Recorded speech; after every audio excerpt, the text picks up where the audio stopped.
Bonjour à vos auditeurs. Alors aujourd'hui, je relève le défi de la vilaine mémère, initié par le survivaliste Bushcrafter, 24 heures sans électricité. Je vous montre ma préparation. A tout de suite.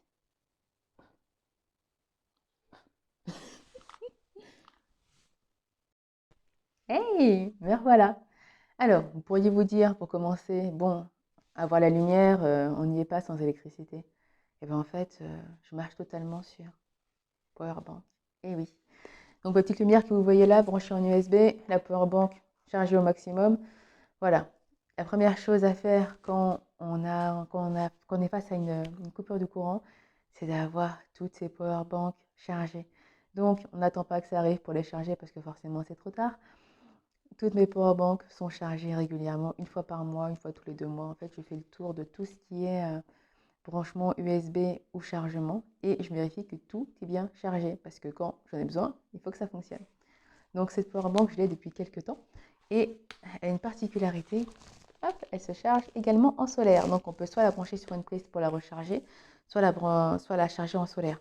Bon, en ce moment, je vous avouerai qu'on est en plein hiver et que le solaire, ça ne fonctionne pas beaucoup. Donc, sur une prise, c'est très très bien. Voilà. Bon, ben, je vous montre la suite. Enfin, concrètement, je vous montre aussi un petit peu. Hop, on tourne. Et voilà, cheminée. Ah, j'adore ce truc-là. Donc, j'ai une petite casserole d'eau chaude. Comme d'habitude, quand j'allume ma cheminée, je mets une casserole d'eau chaude de manière à avoir toujours de l'eau chaude à disposition. Donc, soit pour faire le thé, soit pour faire la vaisselle, soit pour me laver. Ouais, ça, c'est une longue histoire, ça n'a rien à voir avec les 24 heures. Si vous avez suivi, vous savez. Donc, en fait, la coupure d'électricité, ça m'impacte juste pour l'éclairage et éventuellement pour le chauffage aussi, parce que j'ai une chaudière fuel encore que je vais débrancher, un de ces quatre, et passer en tout bois. Donc, si jamais il n'y a pas d'électricité, ma chaudière ne fonctionne pas. Mais vous avez vu, hein, j'ai la cheminée. Allez, on continue sur d'autres petits items. Voilà, comme je vous l'expliquais, pour moi, ce qui me manque en cas de coupure d'électricité, c'est avant tout l'éclairage. Donc là, je vais vous montrer tout ce que j'ai niveau éclairage. Donc là, on a des lampes qui se chargent en USB et qui ont également des petits aimants. Donc c'est très pratique pour pouvoir les coller contre des parois qui sont métalliques. Ça tient tout seul. Donc là, tout ça, ça se branche. Voilà, la petite frontale. Ah, ça, c'est excellent. Ma powerbank que je vous ai montré tout à l'heure, donc j'en ai deux différentes qui ont différentes capacités. Elle aussi se recharge principalement en USB parce qu'il faut 2 jours, 2 à 3 jours pour recharger totalement en solaire. Franchement, c'est long. Donc là, on arrive sur une autre petite lampe qui, elle, va se charger en USB également. Il faut vraiment savoir que pour éviter les galères, il est important de varier ses sources d'énergie. Donc là, pour l'instant, vous avez l'USB donc à charger sur des prises, d'accord? Par contre, là, par exemple, on est sur une lampe qui, elle, va se charger. Ah, je vais vous montrer ça après. Celle-ci se charge avec des piles. Donc, j'ai quelques piles rechargeables. Celle-ci, c'est une grosse batterie que je recharge également grâce à son chargeur sur le secteur. Mais sinon, à côté de ça, voilà, j'ai plusieurs lampes. Par exemple, celle-ci s'utilise avec des grosses piles. Donc celle-ci, il en faut deux grosses piles. J'ai pas de chargeur, donc ça va être des piles que je vais prendre en jetable malheureusement. Et là, par contre, pour celle-là, c'est que je vous montrais tout à l'heure, voilà, c'est 3 piles qui sont rechargeables.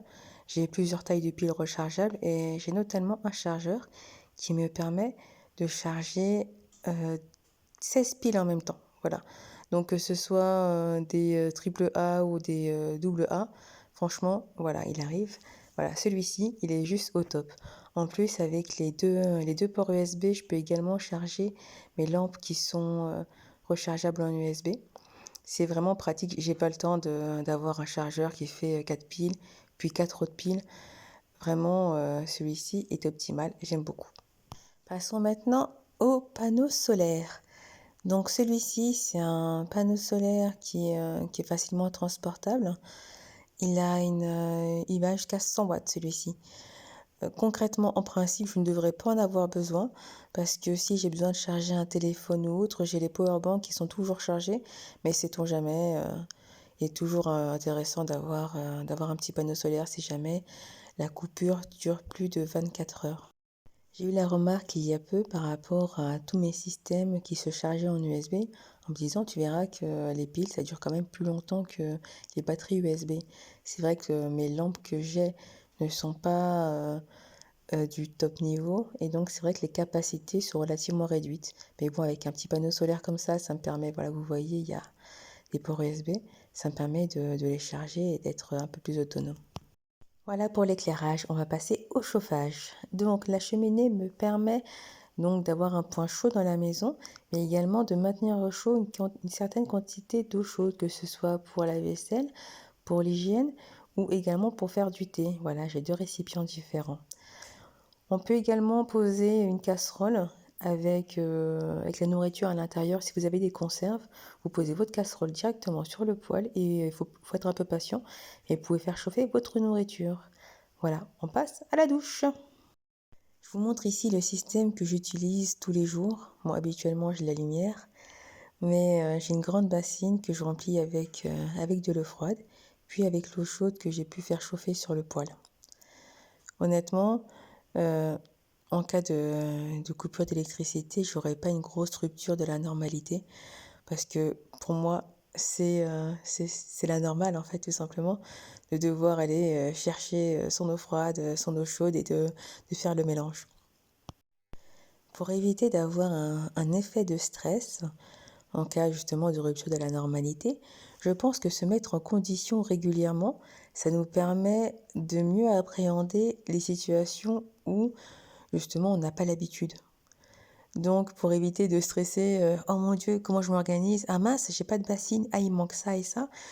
Euh, essayer de faire ça une fois de temps en temps, de manière à savoir exactement tout ce qui nous manque. Donc les bassines, moi j'ai investi il n'y a pas très longtemps. J'ai également la bassine pour faire la vaisselle et d'autres bassines à droite à gauche. On a toujours besoin d'une bassine. Et voilà, l'eau bien chaude. La petite lumière frontale qui me permet d'avoir toujours les mains libres pour pouvoir m'agiter dans tous les sens. Et voilà, l'eau du bain est prête. Bon ben, je crois que ça va être l'heure du bain, hein.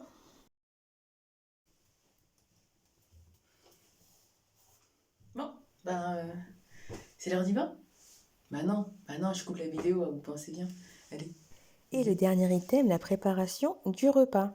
Donc je vous ai parlé tout à l'heure de faire chauffer le contenu de ces conserves sur le poêle, mais également le faire chauffer au gaz. Donc on allume le feu et c'est parti. Pour ceux qui ont vu ma vidéo sur justement le gaz et les coupures d'électricité, voilà, là j'avais pas appuyé sur le petit bouton rouge qui se cache en dessous du détendeur, et voilà, là ça marche beaucoup mieux. Donc si jamais un jour ça vous arrive, pensez bien à appuyer sur le bouton rouge et ne pas vous dire que ah c'est bizarre, la gazinière ne fonctionne pas. C'était pas un problème de gazinière. Voilà, j'ai terminé ma vidéo sur les 24 heures sans électricité. Comme je vous l'expliquais, le plus dur pour moi, c'est pour l'éclairage, parce que pour la cuisine et pour le chauffage, tout va bien. Je vis en partie en mode dégradé pratiquement toute l'année, donc je ne serai pas vraiment dépaysée. Vous devriez essayer, vraiment, ça vous apprend la résilience et ça me permet également de voir les choses vraiment du bon côté. Parce que en ne voyant pas les choses du bon côté, on a vite fait de déprimer. Ben voilà, moi je me dis, ben c'est pas grave, j'apprends, c'est la vie qui m'apprend, donc allez, c'est juste un exercice de plus, de toute façon, on est là pour apprendre. Donc j'espère que ma préparation vous aura aidé. Et pour la nomination, qui est-ce que je vais pouvoir nominer? Allez, je pense que je vais y aller au culot. Donc le premier nominé est Bruno Le Maire qui nous explique qu'il faut mettre des cans roulés et la ministre de la Transition énergétique Agnès Pannier-Runacher. Voilà, montrez-nous s'il vous plaît comment on fait pendant 24 heures sans électricité, je demande à voir en ville. Voilà, la vidéo est terminée. Je vous avouerai que ça fait des mois que je dois la sortir, j'ai tourné ça en plusieurs fois.